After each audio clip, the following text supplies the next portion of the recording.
మాట్లాడతాడు, తనకి నాతోటి ఏం ఎనిమిటీ ఉంది, మేమిద్దరం సేమ్ ఊరు కూడా కదా మాది, నాకు కలిసినప్పుడు ఎప్పుడు నాతో బాగా మాట్లాడతాడు. అండ్ అప్పుడప్పుడు సాంగ్ సెలెక్షన్లో కూడా ఏదైనా ఉంటే నాకు హెల్ప్ కూడా చేస్తాడు కదా రియాలిటీ షోస్లో. ఎందుకబ్బా ఇట్లా అని చెప్పేసి సరే ఇంకా మన లక్కే ఇట్లా ఉందేమో అనుకుని వదిలేసాం, పక్కన పెట్టేసాం.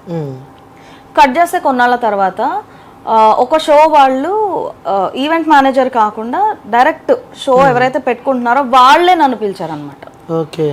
లైక్ ఇందాక చెప్పాను కదా ఒక పాట బాగా హిట్ అయింది అని చెప్పేసి, సో మాకు ఆ అమ్మాయి కావాలి, మాకు ఖచ్చితంగా ఆ అమ్మాయి కావాలి అని చెప్పేసి వాళ్ళు నన్ను పిలిచారు. అదే ప్రోగ్రామ్ లో శ్రీకృష్ణ అన్న, గీతామాధురి అక్క వాళ్ళు కూడా ఉన్నారు. ఉంటే వాళ్ళు దేవర్ లైక్ మేము అసలు ఆ పాట కోసమే పెట్టుకున్నాము ఈ అమ్మాయిని ఇక్కడ పాడాలని చెప్పేసి, ఒకసారి ఇది శ్రీకృష్ణను తన చేత స్టేజ్ మీద పాడించండి అని చెప్పేసి ఈవెంట్ మేనేజర్తో చెప్పాను. చెప్తే అన్న వచ్చేసి నేను పాడనన్నాడు. అంటే ఎందుకు పాడరు అని అంటే, లేదు నా వాయిస్ బాగాలేదు. వాయిస్ బాగాలేనప్పుడు వేరే సాంగ్స్ పాడుతున్నారు కదా ఇప్పుడు దాకా అంటే, లేదు నాకు ఆ పాట సూట్ అవ్వదు. అలా ఒక షోకి వచ్చినప్పుడు నాకు ఇది సూట్ అవ్వదు అని ఎవరు చెప్పరు. లేదండి మేము ఇంత డబ్బులు ఇచ్చి పెట్టుకున్నాం కదా, ఇప్పుడు మేము ఆ పాట కోసం ఈ అమ్మాయిని పిలిచాము, మీరు పాడరంటే ఎలా కుదురుద్దు అని వాళ్ళు గట్టిగా మాట్లాడారు. మాట్లాడితే సరే అని ఎట్లయితే కష్టపడి స్టేజ్ అయితే ఎక్కాడు. ఎక్కేసి కరెక్ట్ గా ఒక 3 లైన్స్ పాడేసి వెళ్ళిపోయాడు స్టేజ్ మీద నుంచి. నేను అక్కడే అన్న ఇద్దరం పాడుతూ ఉన్నాము, 3 లైన్స్ పాడేసి వెళ్ళిపోతాను. అంటే ఆ ఏజ్ లో నాకు ఎంత స్ట్రాంగ్ గా నా బ్రెయిన్ లో ఇంప్రింట్ అయిందంటే నేను చాలా బాధపడ్డాను ఆ రోజు. అంటే నాతోటి నేను పనికిరానా, నాతో పాడడానికే ఒకళ్ళు డినై చేస్తున్నారు అని చెప్పేసి. సో ఇంకా అప్పుడు మేము అనుకున్నాం, అయితే వీళ్ళందరూ చెప్పేది నిజమేనేమో, ఎందుకంటే మన కళ్ళ ముందు మన ఫేస్ మీదనే ఇట్లా చేశాడు కదా, సో ఇది ఇంకా నిజమే అయి ఉండొచ్చు అని చెప్పి. సో ఆ తర్వాత కూడా నేను ఇదే మాట నేను చాలా మంది దగ్గర విన్నాను. ఇక ఎవరైనా ఈవెంట్స్ ఉన్నప్పుడు. సో రీసెంట్గా నా హిట్ వచ్చేసి దర్జా మూవీలో లింగో లింగో అనే సాంగ్ బాగా హిట్ అయింది, వైరల్ అయింది. అయినప్పుడు కొంతమంది ఈవెంట్ మేనేజర్స్ కాల్ చేశారు మళ్ళీ నాకు, చేసి అడుగుతున్నారు, ఓకే అండి షో చేస్తా అంటే, మీరు శ్రీకృష్ణ టీమా? కాదండి. మీరు సాకేత్ టీమా? అంటే కాదండి. అయితే మేము మళ్ళీ చెప్తాంలేండి. అంటే బ్యాచెస్ ఉంటాయి, అందులో బ్యాచెస్ ఉంటాయి, ఎందుకంటే వాళ్ళు పాడమని చెప్తారు. వాళ్ళకి ఇష్టం లేని పర్సన్ ఎవరన్నా ఈ ఫీల్డ్ లో ఎంటర్ అయితే అని అంటారు. మళ్ళీ ఫ్యూ ఇయర్స్ బ్యాక్ కూడా ఇదే జరిగింది నాకు, మళ్ళీ ఈ వ్యక్తితోనే. తెలీదు, ఇప్పటికి స్టిల్ తెలీదు, ఇప్పటికి తెలీదు, అసలు ఏం లేదు, అసలు గొడవే లేదు. తనకి నాకేం గొడవలు ఉంటాయి? అన్న పెద్దోడు, నేను చిన్నదాన్ని, తనకి నాకేం గొడవలు ఉంటాయి? మరి తెలీదు, ఇప్పటిదా తెలీదు. ఓకే, ఎప్పుడైనా కలవడం జరిగిందా? ఆ తర్వాత ఇంకెప్పుడు కలవలే నేను. ఆ రోజు స్టేజ్ మీద ఎప్పుడైతే నా ఫేస్ మీద నేను పాడను అని చెప్పేసి వెళ్ళిపోయాడో, ఆ తర్వాత ఇంకెప్పుడు నేను తనని కాంటాక్ట్ చేయడం కానీ తనతో మాట్లాడడం కానీ నేను ఇంకెప్పుడు చేయలేదు. ఓకే, సో ఈ ఇష్యూ పక్కన పెడితే, ఈ ప్రవస్తి అనే అమ్మాయి బయటికి వచ్చిన తర్వాత మీతో కాల్ మాట్లాడడం కానీ ఇలాంటివి ఏమైనా జరిగాయి? అసలు ఏం జరిగిందని చెప్పి అనుకున్నారా? అసలు నేను ఈ మధ్యనే మాట్లాడాను, ఇష్యూ అంతా జరుగుతుంటే అసలు ఏంటి ఏమైంది అని చెప్పి నేను కాల్ చేశాను, మాట్లాడాను. సో మనకి టీవీలో ఏదైతే చెప్తుందో నాకు కూడా అదే చెప్పింది, ఇట్లా ఇట్లా అయింది, నేను చాలా బాధపడ్డాను. ముందు పాడుతా తీగలో కూడా నేను పాడాను కదా, నేను అప్పుడు ఎప్పుడు ఇట్లా కంప్లైంట్ చేయలేదు కదా, అందరూ నన్ను ఎందుకు చెప్తున్నావు అని అంటున్నారు, కానీ నేను ఎంత బాధపడితే నేను చెప్పాను అనేది ఎవరు ఆలోచించట్లేదు. ఇదే ఛానల్లో ఇదే షోలో నేను ముందు పాడాను కదా, అప్పుడు నేను కంప్లైంట్ చేయలేదు. ఇప్పుడు నాకు కష్టమైంది కాబట్టే నేను సఫర్ అయ్యాను, నేను డిప్రెషన్లో అనిపిస్తుంది కాబట్టే నేను మాట్లాడుతున్నాను అని చెప్పేసి అన్నదనమాట. డ్రెస్సెస్ గురించి కూడా నేను అడిగాను, డ్రెస్సెస్ గురించి ఇట్లా జరగదు కదా, ఇట్లా నీకు బ్యాడ్ ఎక్స్పీరియన్స్ అయిందా అంటే, అవును నాకు అయ్యింది. లైక్ చిన్న సైజ్ ఏంటి లంగా లేదో కుట్టారు, ఏదో చెప్పింది, కుట్టేసి అది కిందకి వేసుకోమని నన్ను బాగా ఫోర్స్ చేశారు. సో ఇప్పుడు ఒక అమ్మాయి అట్లా చెప్తుందండి, మనం దానికి ప్రూఫ్ మనం ఎక్కడి నుంచి తేవాలి? అది నిజమా అబద్ధమా అని అంటే అది ఎవరికి కూడా ఎలా తెలుసు చెప్పండి? ఇప్పుడు నన్ను కూడా అంటారు, ఇప్పుడు నువ్వు మాట్లాడుతున్న అసలు నిజమే ఏంటి అని నన్ను కూడా కింద కామెంట్లు వేసుకున్నారు కొంతమంది. ఇప్పుడు నేను ప్రూఫ్ ఎక్కడి నుంచి తేవాలి? జరిగింది మీరు చూసారు, లైక్ మీరు అనుభవించారు కాబట్టి బయటకు వచ్చి మాట్లాడుతారు. లైక్ ప్రవస్తి గారు మీకు ఏమైనా చుట్టాలు అవుతారా? లేదు, బెస్ట్ ఫ్రెండా? ఏమీ కాదు, ఏమీ కాదు. ఓకే, సో అంటే లైక్ ఈ ఇష్యూలో జరుగుతుంది కాబట్టి బయటకు వచ్చి ఏం జరిగిందో జనాలకు చెప్పే ప్రయత్నం అయితే మీరు చేస్తున్నారు. అంతే. అంటే ఒక పర్టికులర్ ఛానల్ వాళ్ళు నన్ను అడిగారు ఇట్లాంటి ఏమన్నా జరుగుతాయా షోస్ లో అంటే జరుగుతాయి. అంటే నాకు జరిగిన సొంత ఎక్స్పీరియన్సెస్ అన్ని నేను షేర్ చేస్తున్నా. ఓకే. సో ఇప్పుడు ప్రవస్తి చెప్పేది కూడా ఏంటి అంటే ఈ పర్టికులర్ షోలో తనకి ఇంకేమి లాభం రాదు. ఇప్పుడు ఇదంతా తను చెప్పడం వల్ల తనకి ఈ షోలో ఇంకేం న్యాయం జరగదు కదా. తనకు ఒకవేళ అన్యాయం జరిగినా కూడా ఇంకే ఎలిమినేట్ అయిపోయింది.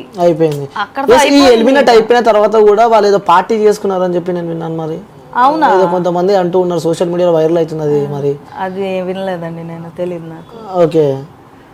మేబీ అంటే ఇప్పుడు తిను చెప్తుంది, వాళ్ళు ఇంకో కౌంటర్ వీడియో, తిని ఇంకో కౌంటర్ వీడియో, ఎట్లనే జరుగుతుంది.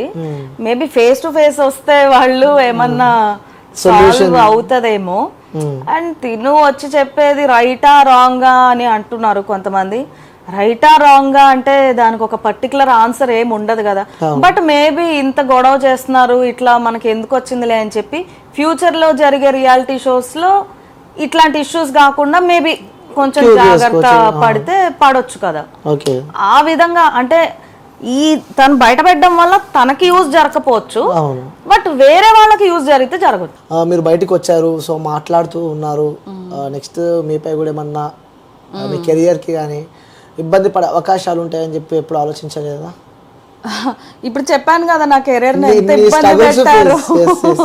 ఇప్పుడు గ్రూపిజం అనేది ఇండస్ట్రీలో ఫుల్ గా ఉంది. ఇక్కడ ఫిల్మ్ ఇండస్ట్రీలో టీవీ వైపే కాదు, సినిమాల వైపు గ్రూపిజం అనేది ఫుల్ గా ఉంది. సో పెద్ద మ్యూజిక్ డైరెక్టర్స్ దగ్గర అందరూ వీళ్ళే ఉన్నారు, ఈ సో కాల్డ్ సింగర్స్ అసిస్టెంట్స్ గా ఉన్నారు అనమాట. సో ఇంకా ఏం డ్యామేజ్ జరుగుతుంది అంటారు అని. ఇంకోటి ఇందులో కూడా కమిట్మెంట్స్ లాంటివి ఏమైనా ఉంటాయంటారు?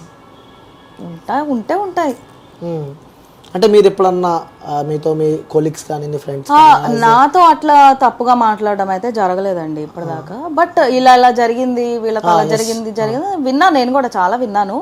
బట్ నేను స్ట్రాంగ్ గా ఏం బిలీవ్ చేస్తానంటే మనం ఉండే దాన్ని బట్టి, మనం బిహేవ్ చేసే దాన్ని బట్టి కూడా డెఫినెట్ గా ఎదుటి వాళ్ళ చూపు ఉంటది అండ్ వాళ్ళ మాట కూడా ఉంటది. నేనైతే స్ట్రాంగ్ గా దాంట్లో బిలీవ్ చేస్తాను.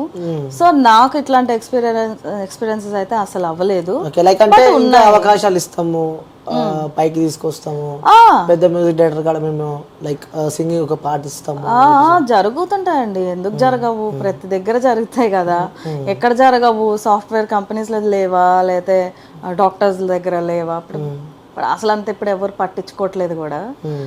సో జరుగుతున్నాయి. ఓకే. సో చివరిగా చూసే వ్యూవర్స్కి, ప్రజలకు ఏం చెప్తారు మీరు?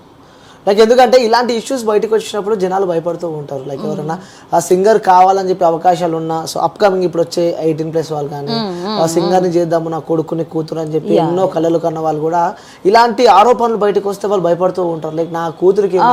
సో ఎగ్జాక్ట్లీ ఇప్పుడు మీరు కరెక్ట్ గా చెప్పారు. నన్ను కింద కామెంట్స్ లో కొంతమంది తిట్టేస్తున్నారు, ఎందుకు ఇట్లా భయపెట్టేస్తున్నారు, ఇంకా ఎవరు రాకూడదా ఇండస్ట్రీకి, ఇంకా రాకూడదు అన్నట్టు చెప్పేస్తున్నారు అని. No, I'm only giving a reality check about reality shows.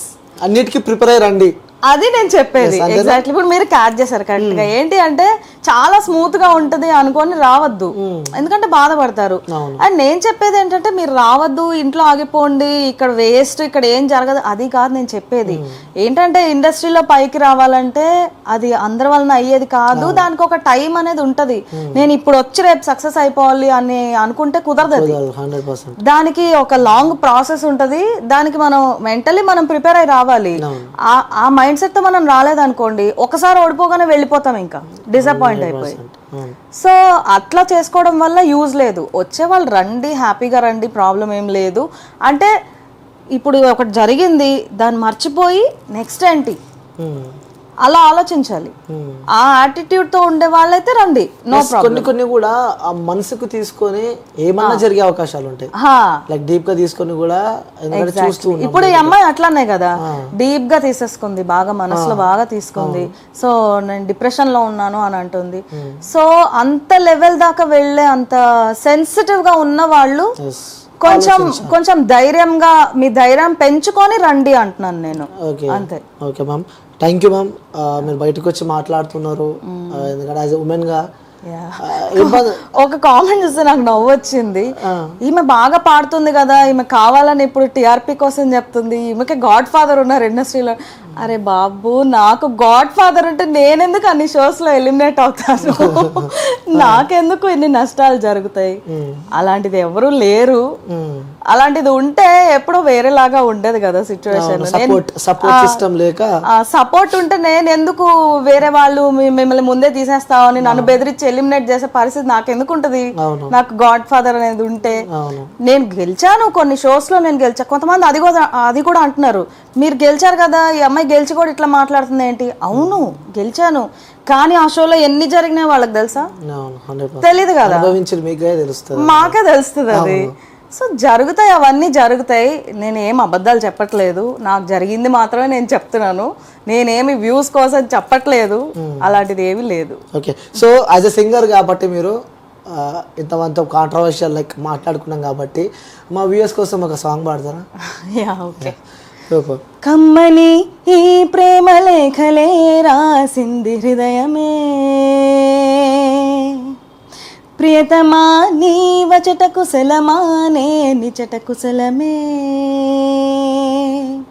ఊహలన్నీ పాటలే కనుల తోటలో, తొలి కలల కవితలే మాట మాటలో, ఏహే కమ్మని ఈ ప్రేమ లేఖలే రాసింది హృదయమే,